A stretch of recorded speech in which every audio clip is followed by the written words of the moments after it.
everybody, welcome to a new video, and these are some of the pickups that I wasn't able to put into the last video because it was going on too long, so decided to put them in another quick video. Hopefully this video is quick. And I first want to start off with these Megaman 8 prototype and Megaman X5 prototype.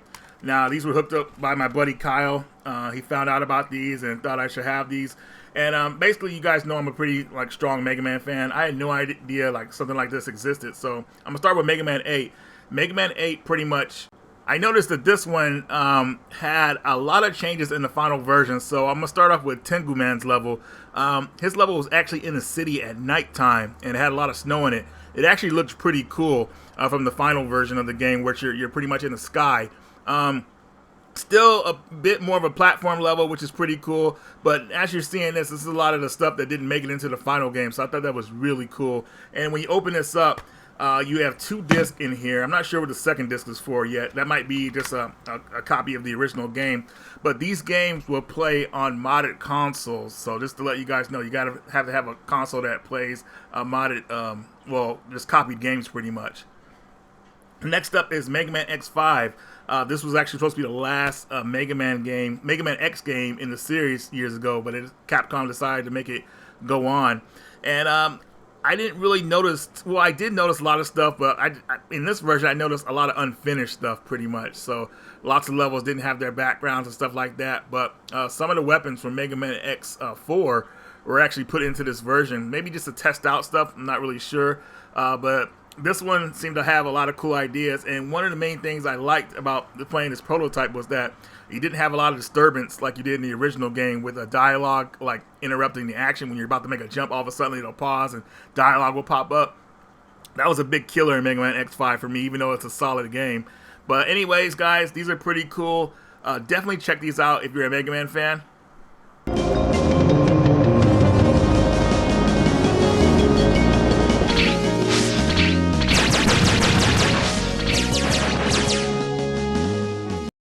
Now, I figured most of you saw my videos on Wonder Boy, Asha, and Monster World on Jason's channel and my own, but I got a copy in the mail from Strictly Limited, and their version is pretty cool because there's a reversible manual, not a reversible manual, but a reversible cover, and it comes with a manual, which is pretty cool. Still comes with a DLC code for the original game, which I think is weird for a Blu-ray. That should have been embedded on the disc, but hey, whatever. But if you haven't heard about this game yet, definitely something you want to add to your collection, especially if you love old school, traditional adventure games. Joel did a video on it, which I'll link here. You should definitely check it out. The game didn't really get what I would say are fair reviews by bigger reviewers out there, but definitely check out Joel's video. I mean, he gives a common sense approach on the game, and I think it's definitely worth picking up if you like what you're seeing here. Don't pass this one up.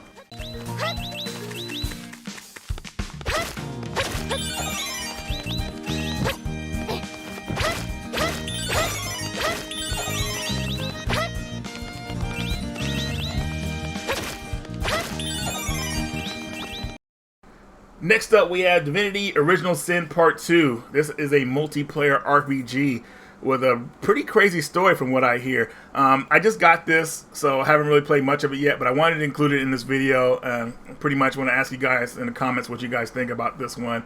I'm going to try to get my friends to play with me. That's including Joel, John, and maybe even Marcus might play it, but Marcus has been avoiding me on games, so probably not him. But anyways, guys, let me know what you guys think about this one in the comments. Alright, next up we have Ratchet and Clank All for One. I did a trade for this game with my buddy Justice. Thanks a lot, buddy. I thought I owned this game. I did own this game because I played it to a good point a couple years ago, but I do not know what happened to it. So I traded him for this copy you're seeing here with a reversible cover. And pretty much this is a 4-player co-op Ratchet and Clank game. Now, you don't need to play 4 players to get through it, but it's more fun the more people you have. So definitely a cool game you can play online through the PS3 network. Now, I really feel like this game led the way for co-op games like Super Mario 3D World. My buddy Joel thinks that's a better game, but obviously I think differently. I think this game is way better, especially when you have the Ratchet and Clank weapons mixed with the co-op. A lot of fun, crazy boss fights. It's really, really cool game. But I'll leave it up for you guys to decide which one you like better. They're both good games, but I feel like the Ratchet and Clank game didn't get enough love. And that could be because at the time, there was a lot of Ratchet and Clank games coming out. You know, it was very saturated on the PS3 at the time this game's released. So this game got overlooked. But still, awesome game. Still online to this day. Just need people to play with. So definitely check this one out. We also traded for Sly Cooper Thieves in Time. I really feel like this series fell in the shadow of Jak and Daxter and Ratchet and Clank. You know, this was like the game you came to after those big games, I would say. But still, I think this is a solid series. And this game, though it's made by a different company, I still think it captures the magic of the older games. This game actually trades like the 3D cutscenes for like more cartoony cutscenes. It's actually pretty cool. And with this game also, when you put it on your PS3, you could download the Vita version and copy it to your Vita once you hook it up via USB cable. I thought that's a really cool feature Sony used to do back when they were doing a lot of like when they were trying to promote the Vita, you know, get the Vita in more people's hands, pump them up to get the system. And for the most part, I think it worked, but we already know the story with the Vita. But anyways, going back to this game, it's more of the same from the first 3 games, which is a good thing. You know, it's basically a stealth action platformer with a bunch of mini games mixed in, lots of new story. Definitely worth having in your collection. This is probably the last Sly Cooper game we'll get, so I gotta say, just try to enjoy it. I went to a Goodwill and found this steering wheel there for the Wii, Easy Wheel with racing base. Pretty cool little racing device that you can use for games like Mario Kart or whatever racing games you want to play on the Wii. Thought that was pretty cool.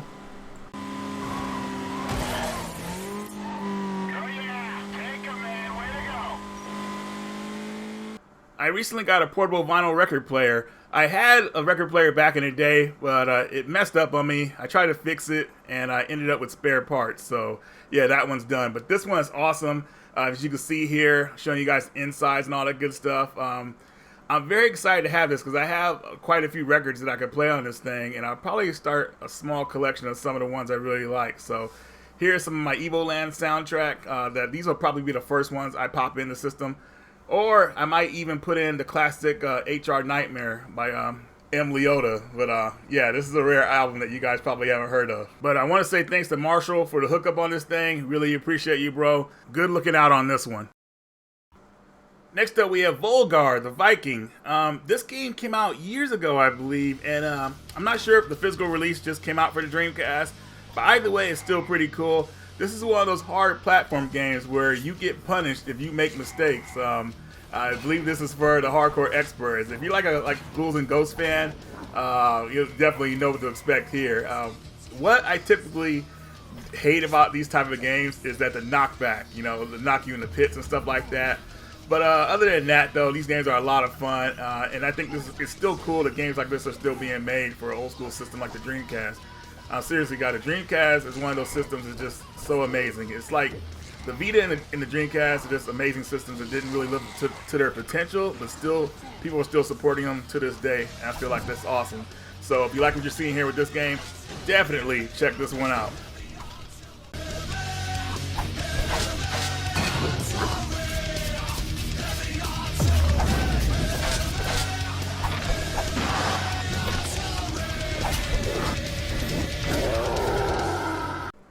So recently on my channel, you probably see me play a game called Dolphin Blue. Probably seen it on Jason's channel as well. So basically, this game was ported to the Dreamcast by fans, and people made it into a physical copy. My buddy Kyle has sent me a copy of the game, and you guys saw me play that on the channel during a live stream. Now my buddy Jared, Mr. Wizard's Reproduction, decided to make his own copy of the game. He created an instruction manual for it and some custom art, which is really cool. So I wanted to show it off here.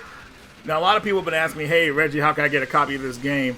Well, Jared only does small print runs, but if you follow him on Instagram, you know, maybe you guys could talk him into doing another print run. He does really small ones, probably around 20 to 30 copies, and they sell out pretty fast.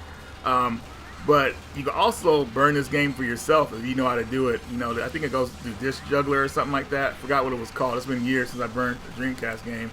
Now, Jared usually sells out of these games pretty much immediately, so I'll leave a link to his Instagram page on where you can contact him possibly if he decides to make more. You'll know where to get it. But if you want a more basic version, I'll leave another link in the description where you get just kind of like a regular copy of the game without the manual and all that good stuff. So I really think this is a game that people should have in their collection. Definitely, if you love run and gun games like Metal Slug, this game, I wish it had got more love, but it was unfortunately released at a time that arcades were kind of dying out in America. Actually, they were pretty much dead at that time from what I remember. So anyways, glad it's here. Definitely pick this one up.